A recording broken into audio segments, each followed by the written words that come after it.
Okay, all right, and we'll get to that in a bit. If you have some other things that you want to talk about. Actually, dude, speaking of that, Yeah, there is something I want to talk about, but we'll get to it later.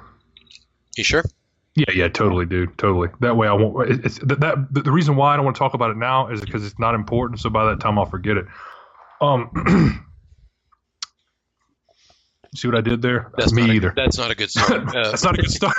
All right, so Go in the ahead. beginning, no, here we go. All right. All right. So first of all, we'll talk about the score. Danny Elfman did a fucking smash up job with this movie with the music, the burr, burr, burr, burr, and I would play it, but I'm not going to. It's iconic. It's iconic to this day.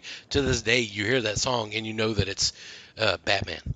They use it everywhere still. It's still Batman. Okay, first of all, they don't even do that. They didn't do that with the Superman movie. They didn't use John Williams' theme for the Superman cartoon, but they used the Danny Elfman score for the Batman animated series. I think ran 3 seasons. One of the greatest TV shows ever made, which I covered in the last podcast. If you haven't checked that out, go watch the Saturday Morning Memories if you have a few minutes to spare or you're taking a shit. This TV show was phenomenal, won several awards. And the score was used for that, and not only was it used for that, it was also used for the Lego Batman video game. What about the movie? No, that's what I'm talking about. Oh, the movie, Batman movie. Yeah, the score. Yeah, the score from the movie was used. It started with this movie, and then it was used for the Batman animated series, and then for it just kept getting used because it's a definitive Batman song, bro. Yeah, it's a template. Yeah. Yeah, but they didn't use Superman's because I don't know why. I still like John Williams' version, but anyway. Well, so that's the dun dun dun dun dun dun dun dun dun dun, something like that. Yeah. Dun, dun. I'm just gonna do that for the rest of the podcast. Bro, listen. Note to self. In moments like this, you and I both need to buy a kazoo. That way, we'll be able to get it out. Dude, next time there will be kazoos in the podcast. Have you tried dick farting yet? Yes. And surgery to fix that is next week. So, woo! Let you know how that goes. And on that note, so. Okay. The movie starts out, you know, in like the middle of Gotham City. They tell you it's Gotham City. Yeah. Couples walking through the streets. You know, I'll just like start it off with this scenario. We won't go play by play, but it starts off. You know, they go like you really start to get a feel for Gotham City. Yeah. It's a grungy, grimy sack of shit. It's a very steamy place. It's very steamy. There's always steam somewhere. Oh, and speaking of steam in the grimy, shitty area, we almost forgot to mention who directed this fucking flick. Who was it, Mike? Dude, that was Tim Burton. Tim Burton. Now, no matter what Tim Burton does now, dude, he was on fire with this movie. And he almost didn't get the chance to direct it, but he did, dude, and it was great. And he did a smash-up job, not so much for the sequel, but blah, blah, blah. We'll go from that later. This is what we're talking about right now. This part of the movie when this family of 3, man, woman, child, are venturing through Gotham City, right? And they take a wrong turn because the dad is obviously like a know-it-all family man, right? Which is like, I know where we're going. You don't know where the fuck you're going. They went down the dankest, dirtiest alley in Gotham City, right? Yeah, you know what that alley is called? Tell me. Crime Alley. It's called Crime Alley. Is it really? Yes. How do you know that? It's from the comics. But if you ever find yourself in any city, it doesn't have to be Gotham. I don't even know if there is a real Gotham. But if there is a place called Crime Alley, don't use it as a fucking shortcut. Was this okay? Wait. Let me ask you. Whoa, was this the same alley that? Okay, so this alley where this family of 3 took place at the very beginning, was this the same alley where Bruce Wayne and That's my assumption because they came out of the movies. Okay, cool. Okay. So from the movies, do you remember where the alley is located? Probably in the bad part of town. Specifically, it's an alley located between Pearl and Phillip Street. Alexander Knox and Vicky Vale made that. Oh, yes, they did. Yes, they did. I want you to check out the alley and Pearl at Phillip Street. Okay, so I'm sure Chase Ward is coming in his pants right now when he heard that. So seriously, his zipper's probably rusty. So Chase, don't ever go to Crime Alley, which resides between Pearl and Phillip Street. Yeah. Do the kid and also do the kid a favor. Don't scream. So you're jumping ahead now. I'm sorry. They get you son of a bitch. They get in the alleyway, and like even a hooker's like, "How you doing, sweetheart?" Like trying to touch the kid. Yeah, you know, she's talking to the kid. Yeah. Yes. What the fuck are you propositioning the child for? Yeah, it's like, how you doing, sweetheart? Well, I mean, she was being respectful. Obviously, the man and the woman had a relationship, so she's trying to go for the third wheel. So, I mean, she's trying to be respectful, dude. I mean, even in the 80s, hookers are more respectful. She is shaking him down for his lunch money. Dude, straight up. She's like, you know what? You can either have some chocolate milk and a burrito, or you can have some pussy. Which one do you want, 8-year-old child? Don't ask a kid that in Alabama. So, anyway, moving on. What happens after that, Mike? They run up, and then out of nowhere, what happens in this alley? Well, I don't know if you're looking for something specific, but they do get mugged. They get a gun. Okay, well, one dude knocks the shit out of the dude. He hits the ground. He's like, "Hey, lady, do the kid a favor. Don't scream." And what does she do, Mike? Dude, what else? She says, "I'm crazy, man. I'm crazy." He's like, and she charges the gunman. He's like, "I ought to kill you for being basic." Right here. Right in front of the kid, you fucking whore. Right here.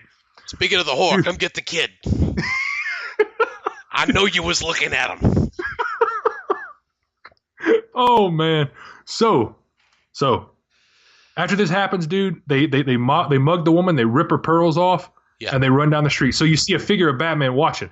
So, man, later on, so right after that, the two guys that mugged him are sitting up in the they're sitting up somewhere like in a high fucking tenement condemned building counting the money they just stole, right? Okay. Now I think that we can talk about this, or we can reenact this. We're going to reenact it, but in order for us to reenact it, I have to put the setting. Okay. Yeah. Let's set up the scene. Yeah. Okay, so the scene starts like this: the two guys are sitting there counting. One of them is obviously the brains, and the other was kind of like the crony because he's starting to get a little scared. Okay.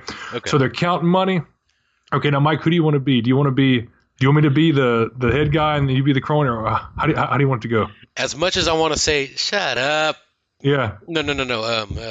The bat. No. Yeah. You be that guy, and I'll be the scared. Because crony. Because I think I know it word for word. So you want to do that? Yeah. That's fine. Okay. All right. Here we go. All right. So they're up there counting their money, and like, okay. So you actually started off with saying, "All right, let's get out of here." Right. Okay. Hold on. I'm trying. Wait. Okay. So I started with "Let's get out of here." Yeah. You're like, come on, let's get out of here, man. You're like, let's get out of here. Oh, what are you, scared of heights? Shit.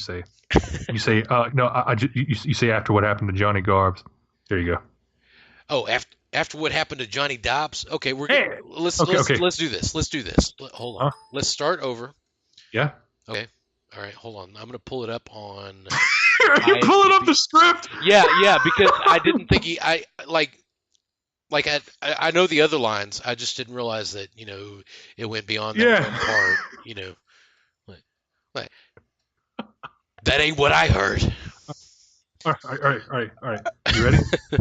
You got it pulled up? Okay, I think so. Let's get out of here after what happened to Johnny Dobbs. Okay, yeah. Okay, so we'll start all over. Okay. Okay. Say, come on, let's get out of here. Come on, let's get out of here. Well, what are you, scared of heights? Well, after what happened to Johnny Dobbs. Hey, man, Johnny Dobbs got ripped and took a walk off a roof. All right, no big loss. That ain't what I heard. I heard the bat got him. The bat? Ah, man, give me a break, will you? They said he. No. 5 stories. 5 stories straight down. I'll do it my way. All right. They said he fell 5 stories down. There was no blood in the body. Hold on, bro. There was no blood in the body.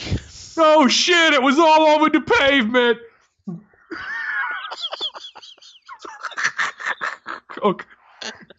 No shit! It was all over the pavement. And he's like, okay, here we go. All right, remember the next part? I thought it was. Now, do you want your money or not? Yeah. Well, you're supposed to say you shouldn't have turned your gun on that kid. You should have turned. Oh yeah. Okay, you shouldn't have turned your gun on that kid. Hey! You want your cut of this money or not? Now shut up! Shut up! And then as soon as this happens, Batman comes out and beats the fuck out of both of them, right? Comes out, wings spread, makes his debut. This is where you really realize like how memorable the lines are in this movie. Whips the shit out of him, and then the epic like he kicks the shit out of the other one and holds the other one off a ledge. Yeah. And he says, do you remember the lines? I want you to tell your friends about me. Yeah. What are you? I'm Batman.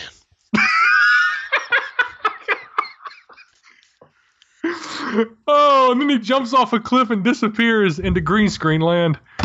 And then it goes to the next scene. Wait, let's try that again. Let's try that one more time. Okay. You can wait. Are you going to be the mugger or are you going to be Batman? Would you like me to be Batman? Yeah, I think you were Batman.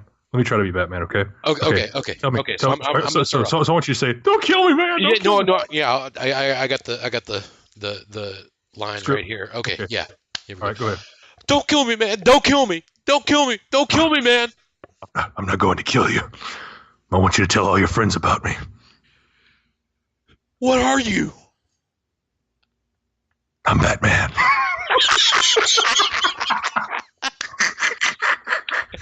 You did miss one line. You missed hold on. Wait, hold on. I'm not going to kill you. I want you. Hold on. I'm not going to kill you. Yeah, that's it. That was it. Was it. I did say that. I said I'm not going to kill you. I want you to tell all your friends about me. No. And he goes, "What are you?" I'm Batman. I'm not going to kill you. I want you to do me a favor. I want you to do me. Yeah. Fuck. Thanks, dude. That's okay. All right. It's okay. Not infallible. Sorry. That's all right. So moving on. So now we move down to the classic scene of one of the greatest one-liners on Earth. When we were introduced to Robert Worrell and whoever the fuck played Eckhart, I can't remember his name. What was Eckhart? I don't know. It was some crazy name. Anyway. Loss. Yeah. So something weird, something Japanese. So Eckhart. So they go down. They're like. They're basically carrying these guys out. They're talking about seeing a bat. They're like, "Lieutenant, what the hell's going on?" He's like, "I don't know what's wrong with these guys. They're drinking Drano." And then Knox Knox, he sees Knox. He's like, "Oh, Christ, Knox." And Knox walks up with a tape recorder. He's like, "Oh, Lieutenant, there you are. I see this is the sixth person we've had this week. Say, have a bat sighting. You want to go on record?" And he's like, "Don't putting this stuff in the paper, Knox. It'll already ruin your already useless reputation." And so basically, what happens after that? He says, "Do you want to do the Eckhart line?" Yeah, I can do the Eckhart line. Basically, I want to point out before we finish, this is not only just a movie review. This is us basically just covering the best one-liners in this movie. All right? Yeah. That are very memorable. So I guess we could, to save time, we're just going to skip to the one-liners because we don't have a lot of time. So, this part of the movie. So I'll do Knox. Okay. Knox. You ready? Yes, sir. And I said, okay, so all of a sudden Knox is like, he goes, "Lieutenant, every punk in this town is scared stiff. They say he can't be killed. They say he drinks blood. They say..." "I say you're full of shit, Knox." Oh, and you can quote me on that.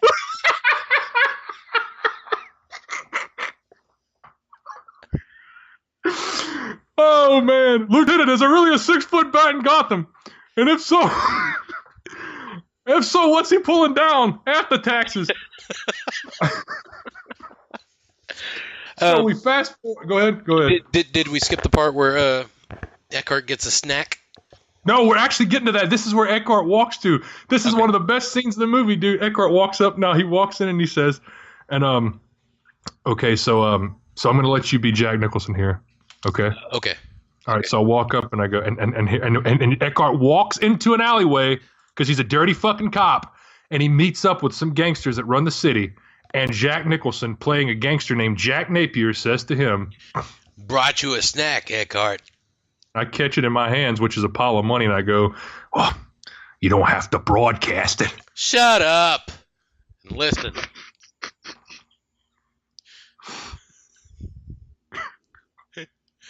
Hold on. I'm trying to find the next line. Oh, come on. All right, hold on. Okay, I got it. Okay.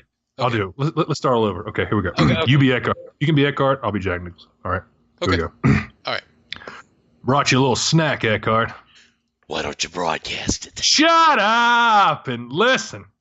Harvey Dent's been sniffing around one of our front companies." "That's my problem." "Well, your problems are our problems."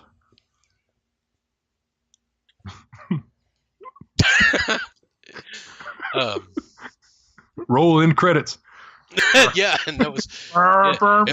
If there's a problem, I'll deal with it. Let me see. Your problems are our problems. Yeah, and then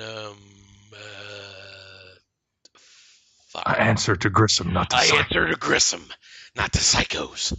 Oh, well, Eckhart, you ought to think about the future. You ain't got no future, Jack. You're an A1 nutso, and everybody knows it.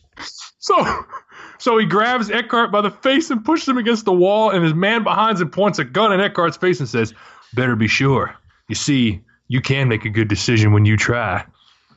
Where you been spending your nights? I'll tell you what, not with a script. I can tell you. Not everything is like there's parts of it that are missing. Entire chunks out of the trivia. I mean, not out of the trivia, out of the quotes on IMDb. Well, you know what, dude? I don't use IMDb as a good source of anything anyway, dude. So, oh man, what a great fucking movie. Huh? They have parts of that conversation, not the whole thing. It's like it's fucked up, and I was relying on it, and that's my problem. Hey, you ought to think about the future. You ain't got no future race. You better be sure. You see, you can make a shitty podcast when you try. So basically, the movie shapes up to show us that Gotham City is a scumhole. Your shit. where you been mixing your tracks? So God damn. So we figure out that Gotham City is just a steaming pile of goat shit that's ran by a bunch of gangsters and mobsters. It's mainly ran by a man named Carl Grissom. Carl Grissom is the head of the entire the entire syndicate that runs it, right? Yeah. The entire Jack Palance. Yeah, Jack Palance, the guy that plays Curly. That's the only thing I know Jack Palance from, too. That's the only thing I did. Yeah, like I can't be like, yeah, remember that guy and no, I don't know where the fuck else he plays in, but I mean, he's been an actor for a long time. Yeah. So Jack Palance was the main bad guy, Carl Grissom. He's over the entire syndicate, and so the new district attorney Harvey Dent, played by Billy D. Williams for some reason, because eventually Harvey Dent goes on to be the notorious supervillain Harvey Two-Face, which he is not in any of the movies, Billy D. Williams. But anyway. That was a brilliant strategy on his part, though. It was, because he gets paid every time. He actually, he has the marketing rights for that. He accepted a buyout. Okay. They had to buy him out of his contract. So, yeah. Okay.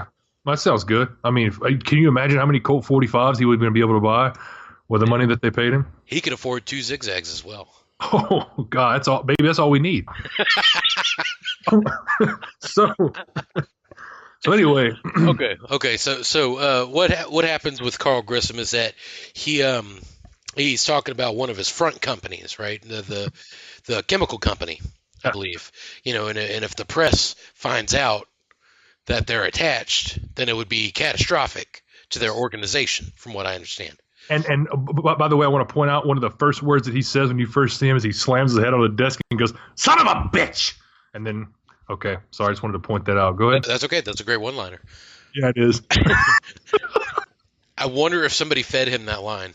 I don't know, dude. Maybe it was ad-libbed. If it was, oh, man, there's no way he missed an Emmy. But carry on. So the idea becomes, they go in there, they trash the place, make it look like corporate espionage, mm-hmm. something like that. How close am I? You're pretty close. You're pretty close. Yeah. Basically, the point of the scene was everybody was like, "We're in deep shit." And then out of nowhere, Jack Napier sitting in the corner, played by Jack Nicholson. He's like, "I say we break into the place, trash the office, and make off with the records and say it was industrial espionage." And that's when Jack Palance says, "Jack, smart thinking. As a matter of fact, I'd like you to handle this operation personally." Basically, what he told him was he wants them to break into a chemical plant, tear the fucking place apart, and blame it on other people who are trying to sabotage. Right. Industrial espionage the entire company. So what happens is basically he butters him up, sends Jack Nicholson into this. He basically tells him to take all of his men, go into this place, tear it apart, take all the records, go into the safe, take away all the sensitive documents and information and get rid of them and place the blame elsewhere. Well, what happens is that Jack Palance, a.k.a. Carl Grissom in the movie, makes a call to the police officer. He makes it to the police station, and who does he call, Mike? Well, I could tell you the line is, "Get me Lieutenant Eckhart." My friend, your luck is about to change. And so he calls Lieutenant Eckhart, the fat lying bastard from earlier in the alleyway, right? So we already know he's a dirty So we already know he's a dirty cop. So he's taking this dirty cop and sending him on one of his own men. Mike, why is he setting him up like this? Because he is involved with Grissom's wife. Yes. Yes, he is. Grissom's young, blonde, attractive wife, the man who will become the Joker, is fucking around with his woman, right? So he's not taking it lightly, and which he addresses very much so later. So all this, putting all these men in, basically dooming all these men to either go into prison or being killed in a power plant, regardless, he's doing all this over a female, right? Yeah. So Carl Grissom is the head of a crime family, kind of a bitch move. They go to the power plant later on. Well, we can't do that without talking about Bruce Wayne's fundraiser event, where he's pretty much has a casino set up in his house. Yeah. And he actually meets Vicky Vale, which I can't believe we haven't touched on Vicky Vale yet. I would have liked to touch Vicky Vale more than once as a kid, but me being a kid, not her. But what? Have it a casino. That's smart thinking. That's smart thinking. Matter of fact, I'd like you to be a rich scumbag personally. Me? No, not you, the king of the wicker people. What? That's right. That's where we meet. That's where we meet Bruce Wayne. Mm-hmm. Not as a child. He's pretty much a jerk off. Just walking around the place, and he's like not telling people who he is for some reason. Mm-hmm. Because I don't know. I think he's kind of confused on that point too. It's like he's like it was like Bruce Wayne. Like unathletic guy, and then he's Batman. Whatever. I mean, let's be honest, dude. Mm-hmm. Even if he was trying to keep his secret identity, even if he wasn't trying to keep his identity secret as Batman, who the fuck's he going to tell that to that's going to want to talk to him after that, It's like, I'm Bruce Wayne, philanthropist, billionaire. I own head of Wayne Enterprises. At nightfall, I like to put on a rubber suit and drive a car that's shaped like the Weenie Mobile from, you know what I'm saying? Yeah.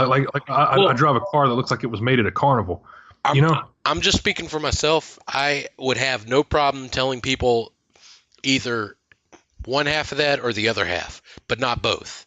Okay. But like the difference would be like if I were to tell people, hey, I'm Bruce Wayne, I am a billionaire philanthropist, and stick out my hand for a handshake, whatever. Mm-hmm. I would always have someone blowing me, Yeah. like at all times. I would be it's like, look, it's been like 3 minutes. It's like how many women should I have blowing me right now? Well, how many? Six. Yeah, six is good. Yeah. Six is good. Another line from the movie. Yep. Pretentiously said. So, yeah. Anyway, during this meeting, there's a tip-off to the commissioner of the city that's there. He, the mayor, everyone shows up to Bruce Wayne because he knows all these people. They show up to his party. While they're there and Bruce is talking to Vicky Vale and the jerk-off Alexander Knox, the commissioner gets a call, and they say that someone – that Napier is cleaning out Axis Chemicals, which was the call-in from Carl Grissom.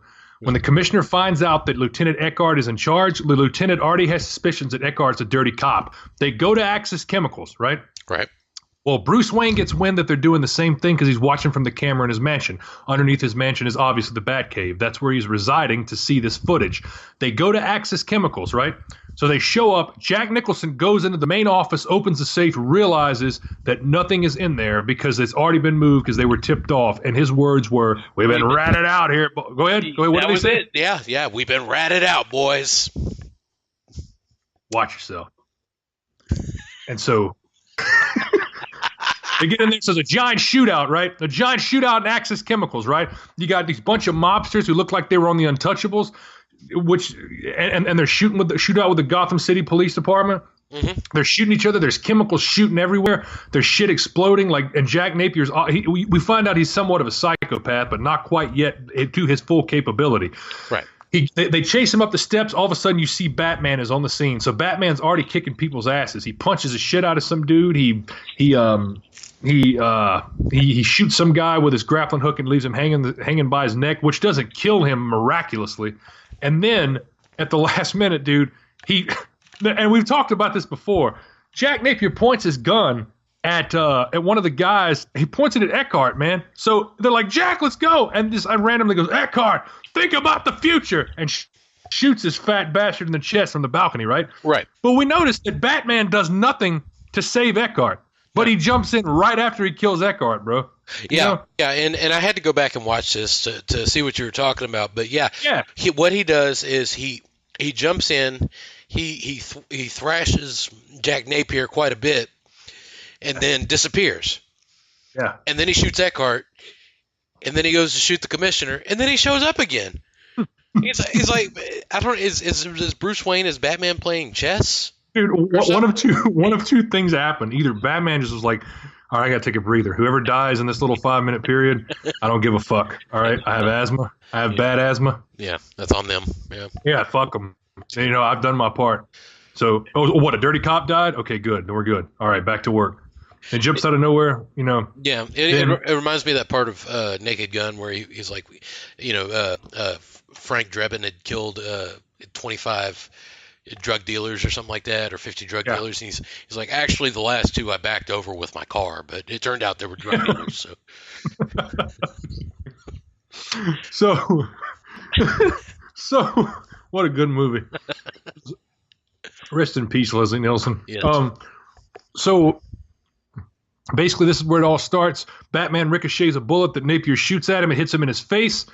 Obviously, the nerves were completely separate, Mr. Napier. He falls off the balcony, goes into a vat of chemicals, and we think he's dead. The commissioner tells Batman, hold it right there. He fires a grappling hook into the ceiling and is gone. He leaves, disappears from the scene, right? Right. We expect Jack Napier to be dead. Then we see him later on outside. You see a hand come out of the chemicals outside in the drainage. So apparently he survived. So this is where he actually makes his transfiguration into the Joker, right? Yeah. With the German doctor, Swedish, whatever, something weird. Yeah, that's not a good start. Jack Napier commands a mirror because the bandages. Mirror. Yeah. And he looks at him. He's like, "You have to understand, the nerves were completely separate, Mr. Napier." And then, and his response was, and then all hell breaks loose. Bust the fucking mirror, and he's like, "You'll see what they have to work with here." Remember that? Oh yeah. He had like these. He had like these medieval tools. Yeah, including. I think that there was like a scaling knife on there on the table for some reason. Yeah, I don't know, what was he gonna do with that? Like, give him a shave? Like what the?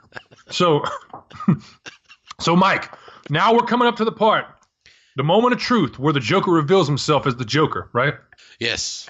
Now, who do you want to be? Would you like to be? I will be Grissom. Okay. Here we go. Okay, and I will start. Okay, hold on. Okay. So we have to let them know what's going on. We have to let people know that's listening right now what the scene was. Carl Grissom is coming out of the shower in his office, and he's got on his bathrobe, and a dark figure opens the door and closes it behind him. And he thinks it's his girlfriend, and what does he say? He's got his back to her. Right. Yeah. Yeah. And is that you, Sugar Bumps? No, it's me, Sugar Bumps. Jack! Oh, thank God you're alive. I heard you'd been... Fried? Is that what you heard? Oh, you set me up over a woman. A woman! You must be insane. And that's when I go for my gun. Don't bother. Your life won't be worth spit! Okay, hold on. I've been dead once already. It's quite invigorating. Look at it like therapy. Jack, listen. Maybe we can cut a deal. Oh, Jack? Jack is dead, my friend. You can call me, and I step into the light and take my hat off, Joker. And as you can see, I'm a lot happier now.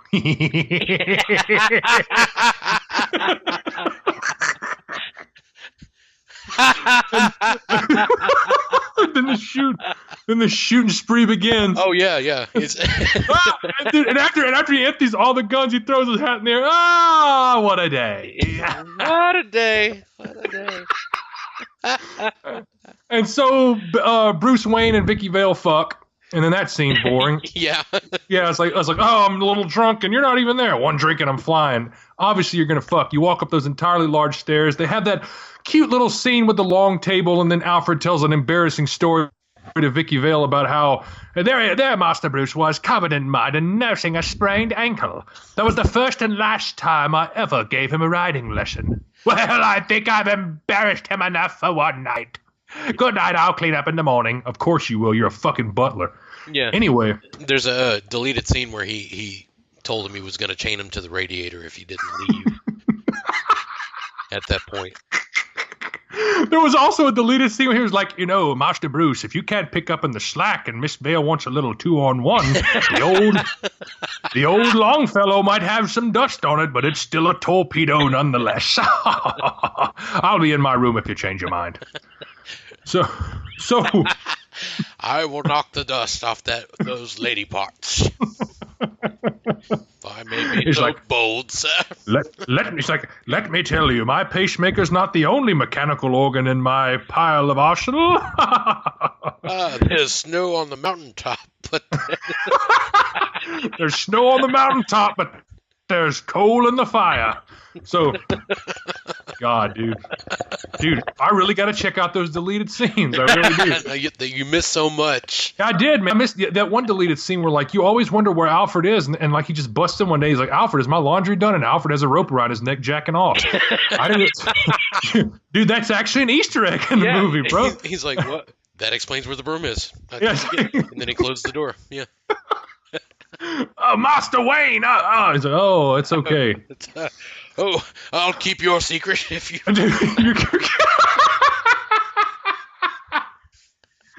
He's like, do you want these people knowing you're Batman? No, put a lid on it. You know what? That brings me to another deleted scene that was in there. As Bruce Wayne's parents died. Yeah. Thomas said, "Bruce, remember, always knock before you check on Alfred."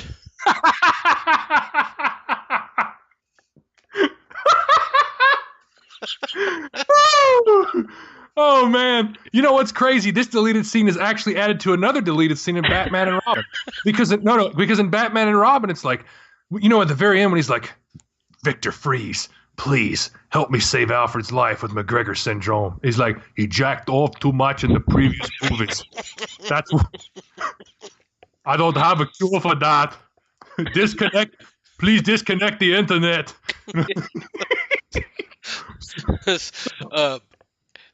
Ice. That's it.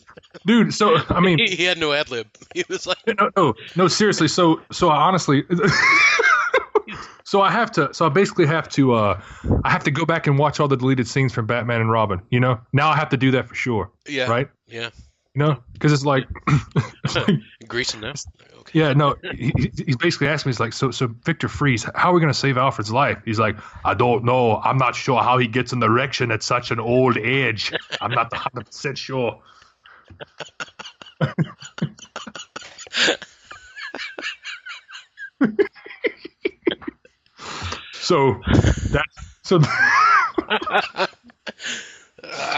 I don't have any jokes that contain the word ice or anything that could sound like ice. I was like, I don't understand how he gets an erection at 94 years old. I know his testicles should be like ice.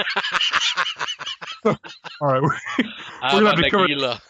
We got to cover that movie another day, man, because we'll be stuck on that piece of shit forever. That's the worst movie I ever got. No stars, 2 thumbs down.